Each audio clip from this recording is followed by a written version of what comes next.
When I use AI, I usually ask it for the impossible, what real life can't happen. Hit it! That's what I'm talking about. Wait! Okay, now, from the beginning. Hit it, boys.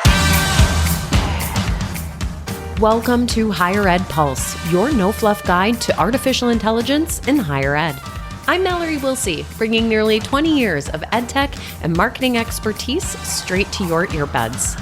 Higher ed leaders are expected to master AI overnight, but let's be real, no one has time to sift through every headline, hot take, or research report.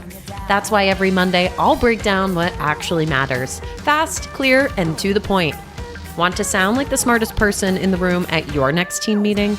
You're in the right place. Let's dive in.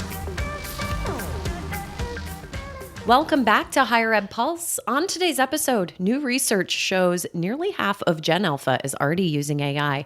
And while adults debate policies and guardrails, kids are out there building stories, worlds, and ideas with these tools. One of the most imaginative builders I know is 8 years old. She's sitting next to me, and she's about to give you a take on AI that's refreshingly unfiltered. With me today is Cora Budd, a third grader at Division Street Elementary in Saratoga Springs, New York, and one of the creative minds behind the Blossom universe, which you'll hear about shortly. Cora uses AI the way her generation uses everything, boldly, playfully, and with an intuitive sense of what feels right. Cora, welcome to the Pulse. Hey.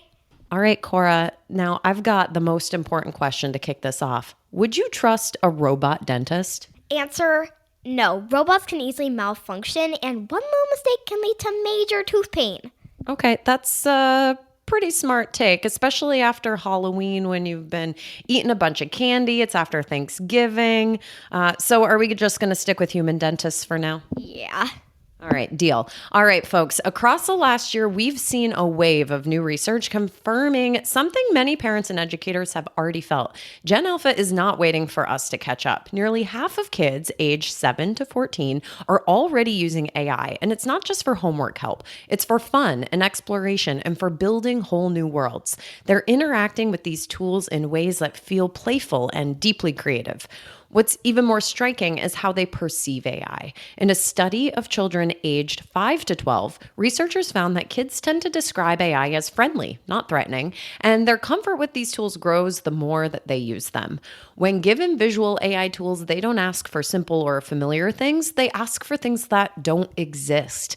They push the edges of their imagination, and as a generation, they aren't intimidated by the technology. According to Fast Company's reporting, Gen Alpha sees AI as background infrastructure, something ambient that they control, not something that controls them.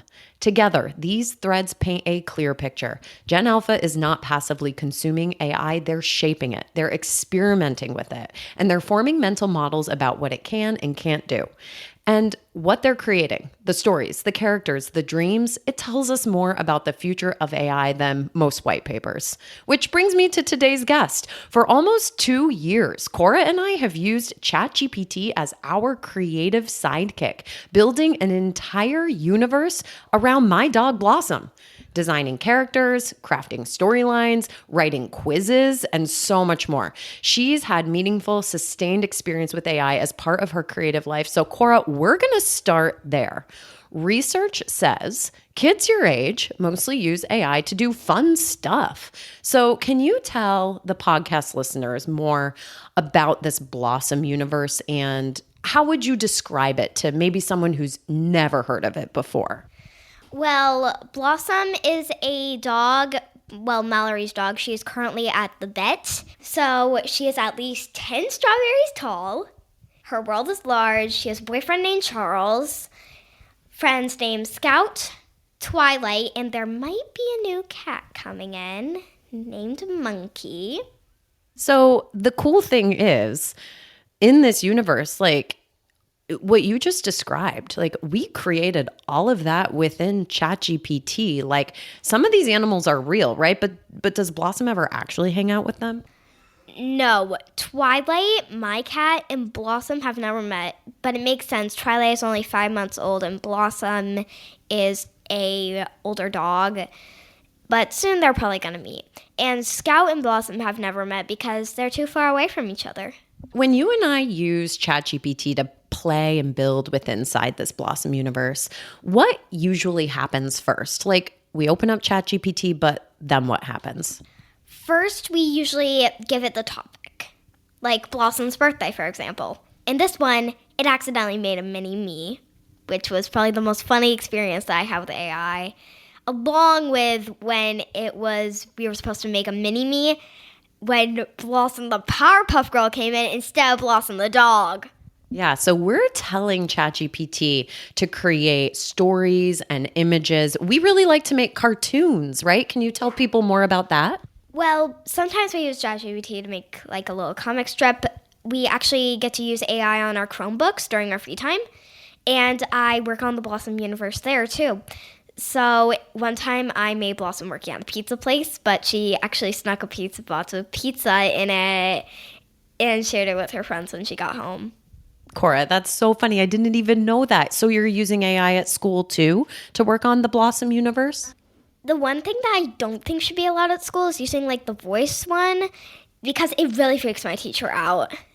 Oh boy. Yeah, we stick to the images when we're using ChatGPT, right? So we make these comics, but we've also started to build a Blossom podcast with AI's help. Want to talk about that too? Well, we asked AI to give us quizzes for the Blossom podcast, and we don't usually have a script. We just wing it, but it still ends up really good at the end. Yeah, they come out great. Now, what kind of quizzes are we talking about? Party quizzes, basically anything Blossom related. It's pretty cool. And one time we did Blossom's Daydream segment, and one of the answers was Twilight floating on a little pink cloud.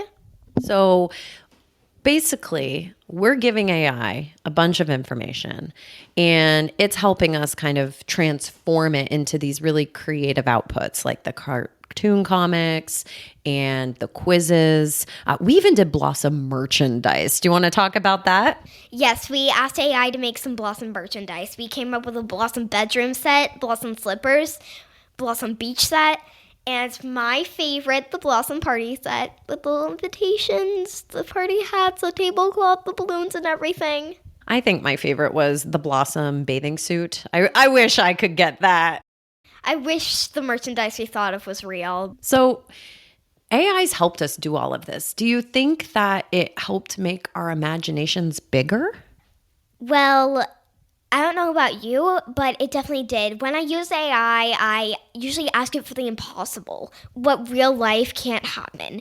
And I give him the details, and it makes it happen.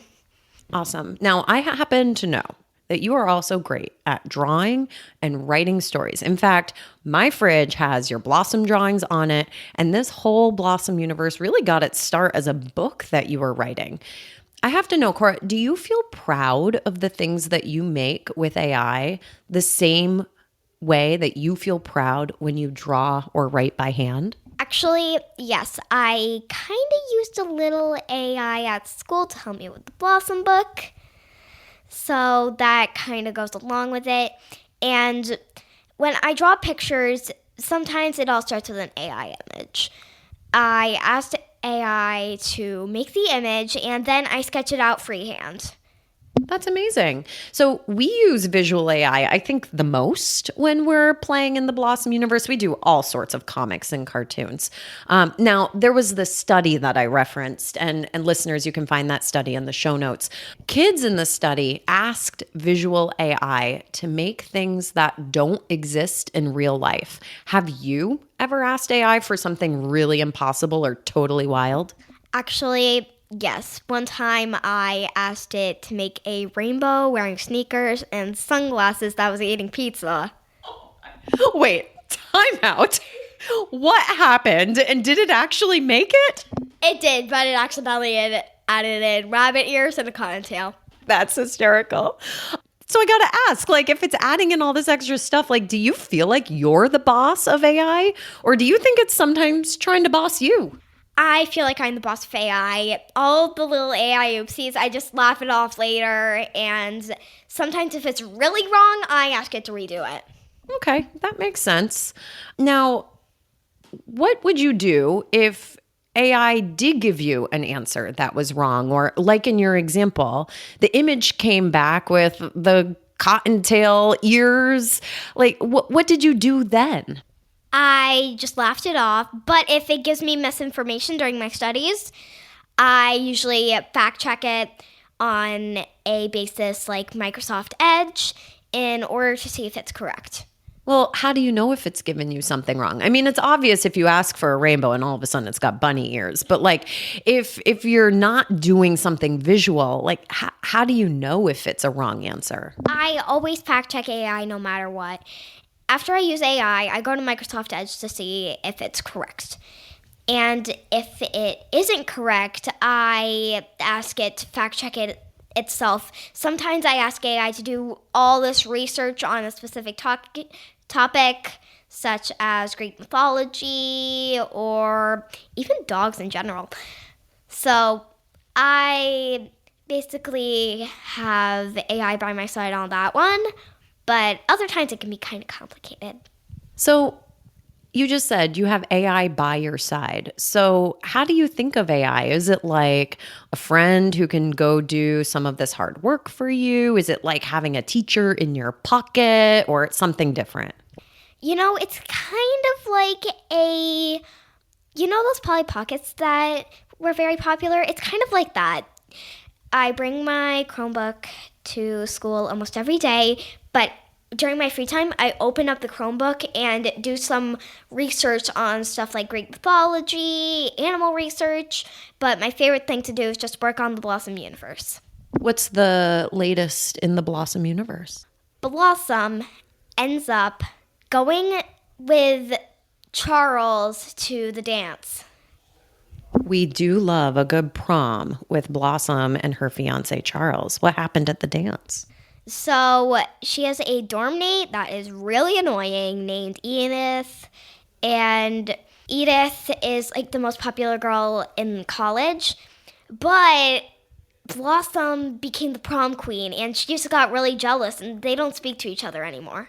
Did you come up with that storyline, or did AI come up with that storyline, or was it kind of both of you working together? It was kind of both of us working together. I gave ChatGPT some information of what I wanted it to do, but then I revised it for it and we worked together to make that storyline. Now, if you were, let's imagine, working in this storyline and the AI came back with something that just felt like too mean, right? Because it sounds like there's a little tiff between Blossom and Edith. So if it came back and it was just too mean, what would you do? I would delete that. Like one time I asked it to make Twilight, Blossom, and their friends at the movie theater, but then since dogs and cats are like worst enemies sometimes, Twilight's friends were talking about Blossom behind her back. So I deleted that and redid it. And eventually they were hugging, eating popcorn, and my favorite part, Blossom stuffed a whole lot of caramel popcorn in her face. I bet that looked really funny. Did you get a visual on that? Actually, my teacher thought it was too inappropriate, so she deleted it herself. Oh dear. Why was that? The caramel popcorn. I mean, her cheeks were like really puffed up and she thought it was like some sort of weird fungus going on. So Well, we did say that Blossom's at the vet. Maybe she ate too much popcorn. All right, Cora, last question for today. A lot of kids in your age group say that AI feels really friendly once they use it. Do you feel like AI feels friendly? Yes, it seems like a personal companion. I use it a lot during my free time, but sometimes I just ask AI to make like a little game for me based on Blossom, and it just does really well. That's amazing. And do you think that, think back to like 2 years ago when we first started building this universe. Do you think your opinion has changed about AI over these past 2 years? Well, when I first started using AI, I heard what other people thought about it, and I was really scared to try it. But then when the years passed, I got more used to it, and it just seems like a personal companion now. Now that we have computers and I get to use it on my Chromebook, it just feels a lot more safe when I'm in public or when I'm at home. Cool. Amazing. Well, folks, I hope you enjoyed this very special episode with Cora Budd. Spoiler, she is back for our podcast next week because there is so much more that we need to dive into. If today was all about Cora as a creator, next Monday is all about Cora as an AI thinker. So stay tuned and we'll catch you next time. Bye-bye.